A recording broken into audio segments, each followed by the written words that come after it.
একটি political science tuition teacher. তোমরা শুনছো আজকের ক্লাস। আজকে আমি অ্যারিস্টটলের রাষ্ট্রতত্ত্ব সম্পর্কে বলবো। অ্যারিস্টটলের রাষ্ট্রতত্ত্বে অ্যারিস্টটল মানুষকে স্বাভাবিক প্রবৃত্তি বা প্রাকৃতিক প্রবৃত্তির অধিকারী বলেছেন।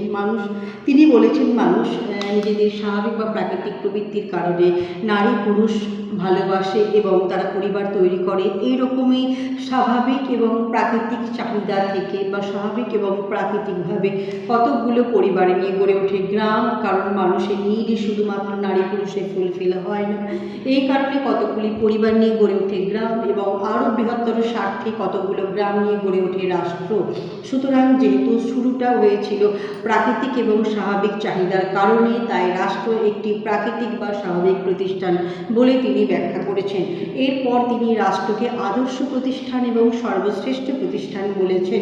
কারণ প্রথম প্রতিষ্ঠান যদি পরিবার হয়, পরিবার থেকে গ্রাম গড়ে উঠেছে এবং এই সর্বোচ্চ প্রতিষ্ঠান হিসাবে তিনি রাষ্ট্র গড়ে তোলার কথা বলেছেন। কারণ এরপরে অন্য কোনো প্রতিষ্ঠান গড়ে ওঠার কোনো রকম প্রমাণ পাওয়া যায়নি, কিংবা তার তত্ত্বে এরকম কোনো প্রমাণ পাওয়া যায়নি। সুতরাং রাষ্ট্রকে আমরা সর্বশ্রেষ্ঠ প্রতিষ্ঠান এবং সবথেকে কল্যাণকর এবং মঙ্গলময় প্রতিষ্ঠান বলে থাকি। কারণ মানুষ রাষ্ট্র তৈরি করেছিল কেন? কারণ পরিবার তৈরি করেছিল তাদের কল্যাণ বা মঙ্গলের স্বার্থে, আরও বৃহত্তর মঙ্গলের স্বার্থে গ্রাম এবং আরও বৃহত্তর মঙ্গল বা কল্যাণের স্বার্থে রাষ্ট্র। সুতরাং রাষ্ট্র হলো সর্বোচ্চ কল্যাণকারী একটি প্রতিষ্ঠান। তিনি বলেছেন যে রাষ্ট্র মানুষকে ভালো রাখে তিনভাবে। একটি হচ্ছে বাহ্যিক ভালো, অর্থাৎ মানুষের যাবতীয় মানুষকে অন্যান্য রাষ্ট্রের হাত থেকে সুরক্ষিত রাখতে একটি রাষ্ট্র তাদের প্রতিরক্ষা নীতিতে সেনাবাহিনী দিয়ে যেভাবে সুরক্ষিত রাখে সেটা বাহ্যিক ভালো। এরপর হচ্ছে দৈহিক ভালো, মানুষ দৈহিকভাবে যেভাবে সুস্থ থাকে সেটা হচ্ছে দৈহিক ভালো। এবং 3 নম্বর হচ্ছে মানুষের আধ্যাত্মিক ভালো। এই তিনভাবেই কিন্তু রাষ্ট্র মানুষকে ভালো রাখার চেষ্টা করে। এছাড়াও রাষ্ট্র মানুষকে 2 রকমভাবে ভালো রাখে। একটি হচ্ছে নেতিবাচক ভালো, অর্থাৎ কি না রাষ্ট্র মানুষের শান্তি শৃঙ্খলা বিঘ্নিত হতে দেবে না। এবং ইতিবাচক ভালো, রাষ্ট্র মানুষের শান্তি শৃঙ্খলা, মানুষের জীবনে রাষ্ট্রের মধ্যে শান্তি শৃঙ্খলা বজায় রাখবে, অর্থাৎ শান্তি শৃঙ্খলা নষ্ট হতে দেবে না। নেতিবাচক ভালো এবং বা নেতিবাচক কাজ এবং শান্তি শৃঙ্খলা বজায় রাখবে ইতিবাচক কাজ, এইভাবেও করে থাকে।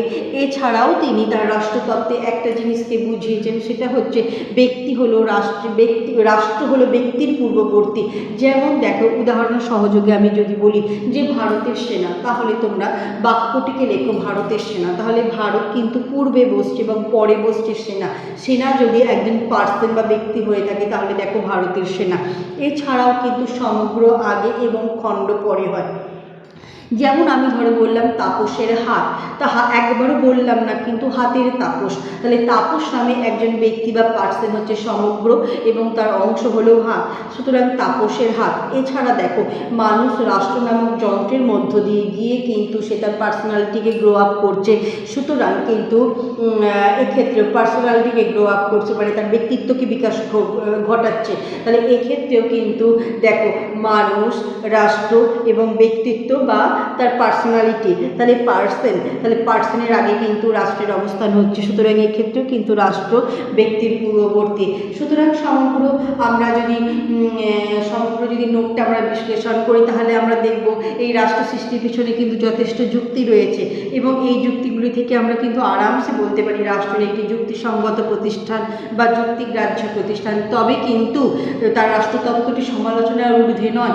বহু রাষ্ট্রবিজ্ঞানী আছেন যারা তার তত্ত্বের সমালোচনা করেছেন। যেমন তিনি এটিকে প্রাকৃতিক বা স্বাভাবিক প্রতিষ্ঠান বলে রাষ্ট্রতত্ত্বের যে আরও বিভিন্ন তত্ত্বগুলি রয়েছে, যেমন ঐতিহাসিক তত্ত্ব বা বিবর্তনবাদী তত্ত্ব, বলপ্রয়োগ মতবাদী তত্ত্ব, ঐশ্বরিক মতবাদী তত্ত্ব, এই তত্ত্বগুলিকে তিনি কিন্তু অস্বীকার করেছেন। এছাড়া তিনি রাষ্ট্রকে একটি আদর্শ রাষ্ট্র বলে কিন্তু সর্বাত্মকতাবাদকে বা টোটালিটেরিয়ানিজমকে কিন্তু তিনি ডেকে এনেছেন। এছাড়া তিনি যে মানুষকে রাজনৈতিক জীব বলেছেন। সব মানুষই কি রাজনৈতিক জীব? মানুষ শুধুমাত্র রাজনৈতিক জীব? এর বাইরে মানুষের কোনো আলাদা প্রকৃতি থাকতে পারে না। গিরি গুহায় বা মঠে যে মানুষগুলি বাস করে, আধ্যাত্মিক জীবন নিয়ে যে মানুষগুলি কালচার করে, তারাও কি রাজনৈতিক জীব? সুতরাং তার তত্ত্বটি নানা দিক থেকে সমালোচিত হয়েছে। উপরিক্ত সমালোচনা সত্ত্বেও কিন্তু আমরা বলতে পারি যে কোনো ক্ষেত্রে আমরা এটা লেখায় যে তার তত্ত্বের কিন্তু গুরুত্বকে অস্বীকার করা যায় না। কারণ সেই সময়তে গ্রিসের রাষ্ট্রগুলি, নগর রাষ্ট্রগুলি যেভাবে ভঙ্গুরময় হয়ে পড়েছিল, সেই রাষ্ট্রগুলিকে তার ভগ্নদশার হাত থেকে সুরক্ষিত করার জন্য তার তত্ত্বটি অবশ্যই অনস্বীকার্য। আমার পড়ানো ভালো লেগে থাকলে অতি অবশ্যই আমার চ্যানেলটিকে সাবস্ক্রাইব করবে। এটি আমার ইউটিউব চ্যানেলের জন্য বানানো। আমার চ্যানেলটিকে সাবস্ক্রাইব করবে, ভিডিওটিকে লাইক করবে, কমেন্ট করবে, কেমন হলো জানাবে এবং পরবর্তী ভিডিওটি বানানোর জন্য অতি অবশ্যই আমাকে উৎসাহিত করবে। শোনার জন্য অনেক ধন্যবাদ।